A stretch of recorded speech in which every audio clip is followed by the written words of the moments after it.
이것으로 변론을 종결하겠습니다. 선고기일은 재판부 평의를 거쳐 추후 고지해 드리겠습니다. 그로부터 20여일이 지나도록 윤 대통령 탄핵 심판 선고 날짜는 여전히 감감무소식입니다. 헌재는 변론 종결 이후 평의까지 사실상 모두 마친 뒤 선고 2, 3일 전에야 기일을 알려왔기 때문인데 이는 결심 공판 막바지에 선고 날짜를 미리 지정해서 공개하는 일반 형사재판과 확연히 다른 관행입니다.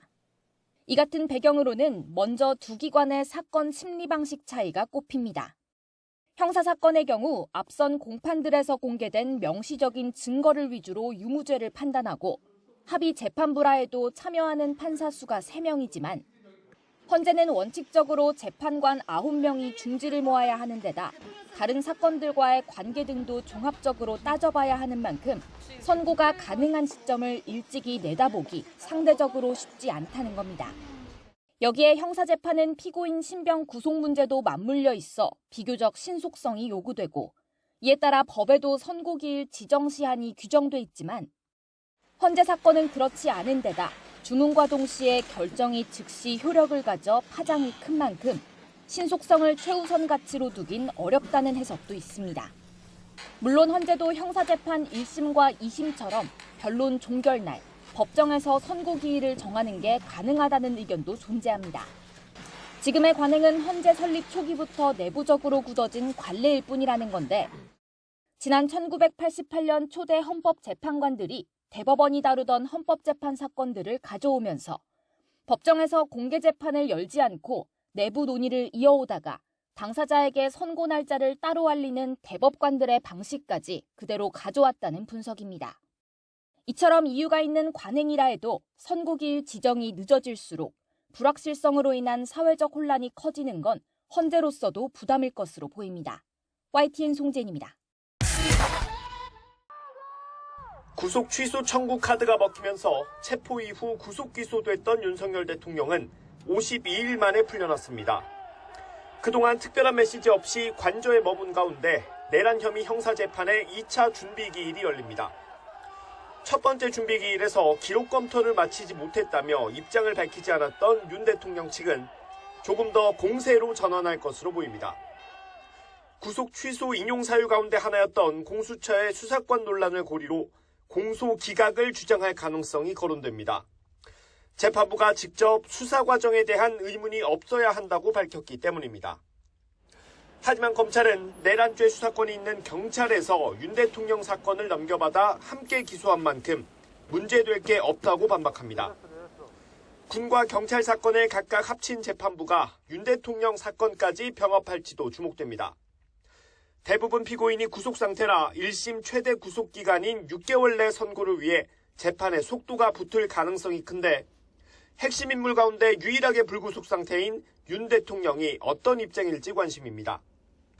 내란 혐의 형사재판의 핵심은 결국 국헌을 문란하게 할 목적으로 폭동을 일으켰는지입니다. 탄핵 심판 쟁점보다는 좁혀지지만 절차적으로 조금 더 엄격한 형사재판에서 검찰과 윤 대통령 측의 치열한 공방이 예상됩니다. YTN 김영수입니다. 헌법재판소 앞에 모인 국민의힘 의원 32명은 한 목소리로 대통령 탄핵 각하를 외쳤습니다. 한덕수 총리에 이어 윤 대통령 탄핵 심판 선고 기일도 곧 나올 거란 관측에 지난 12일부터 이어가던 릴레이 시위의 동력을 한층 끌어올린 겁니다. 절차적 적법성조차 갖추지 못한 것임이 드러난 대통령에 대한 탄핵 청구는 마땅히 각하되어야 하며 시위나 탄원서 등 탄핵 반대 주장에 동참한 여당 의원은 108명 가운데 80여 명에 달합니다. 사실상 반탄이 국민의힘 당론에 가깝게 자리매김했다는 해석이 나오는 배경입니다. 문제는 헌재 선고가 나온 뒤 특히 탄핵이 인용됐을 때 출구 전략이 마땅치 않다는 겁니다. 반탄 기류가 거세질수록 최근 강성 지지층 사이에선 거리의 정치와 거리를 두는 당 지도부를 향한 불만이 확산하고 있습니다.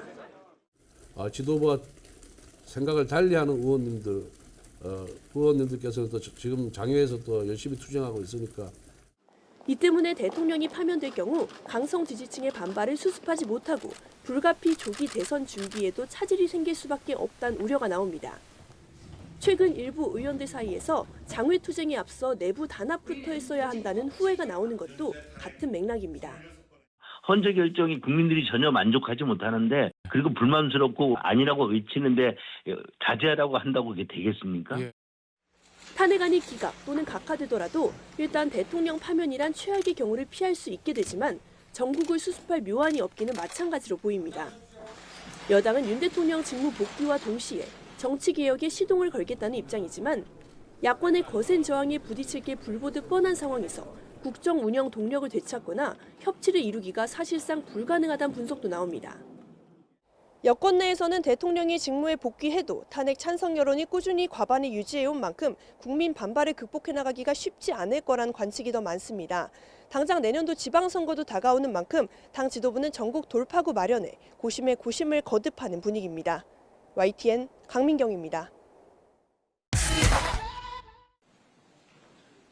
윤 대통령 파면 여부를 결정하기에 앞서 헌법재판소는 한덕수 총리의 탄핵 심판부터 선고를 진행합니다. 국회가 한 총리를 탄핵소추한 사유는 모두 5가지로 헌법재판관 임명을 거부한 것과 김건희 여사 등에 대한 특검법 등을 받아들이지 않았다는 겁니다. 또 계엄의 실체적 절차적 요건이 위법했지만 내란을 방조했다는 사유도 포함됐습니다. 국무회의는 사실상 없었고 간담회 수준의 흠결 많은 국무회의를 수수방관한 책임이 큽니다.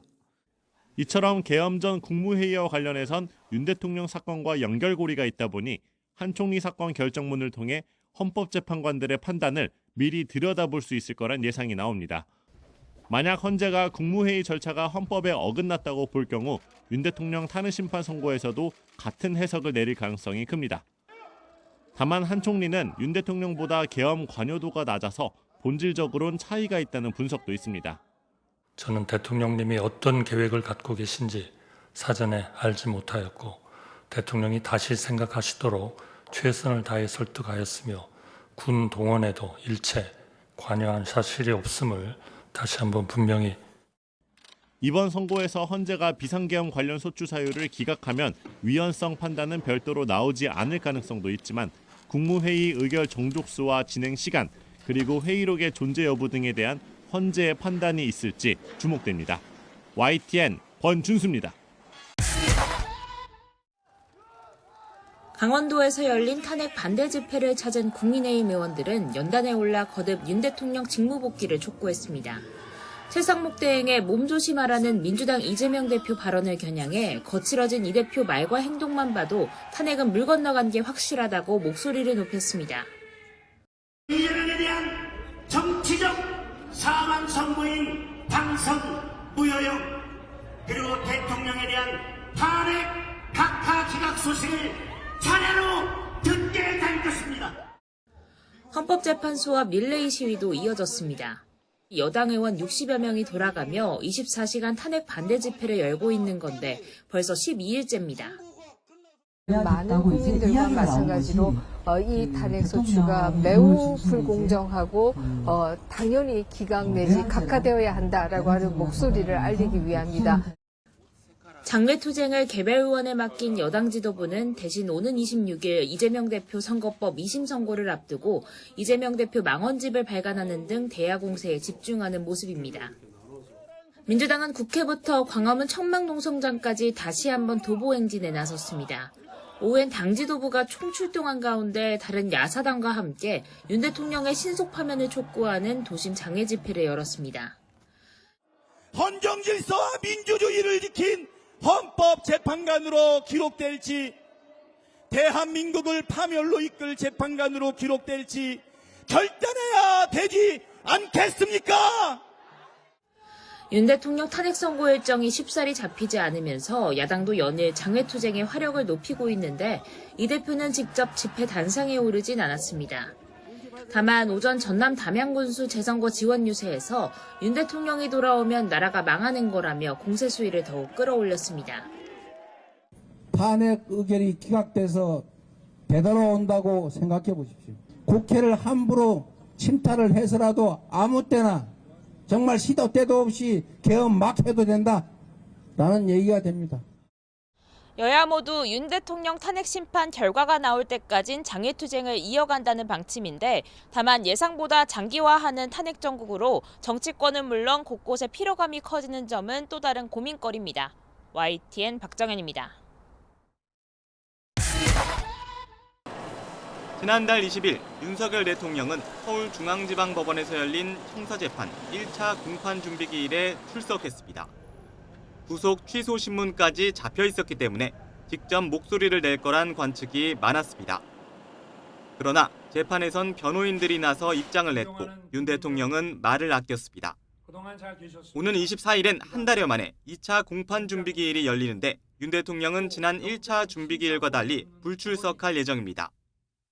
윤 대통령 변호인단은 언론 공지를 통해 대통령은 출석하지 않을 거라며 관련 절차에선 변호인단이 출석해 공소사실과 절차, 그리고 증거 등에 대해 의견을 진술하고 진행할 예정이라 설명했습니다. 이번에 윤 대통령이 법정에 나오지 않는 이유에 대해선 준비기일엔 피고인 출석 의무가 없기 때문이라고 덧붙였습니다. 지난 1차 기일과 달리 불출석하기로 한 것은 헌법재판소의 탄핵 심판 선고를 앞두고 차분히 결과를 기다리겠다는 뜻도 반영된 것으로 해석됩니다. 이번 2차 준비기일 이후 첫 정식 재판이 잡힌다면 당사자 출석 의무에 따라 윤 대통령은 법원에 출석해야 합니다. YTN 한동훈입니다.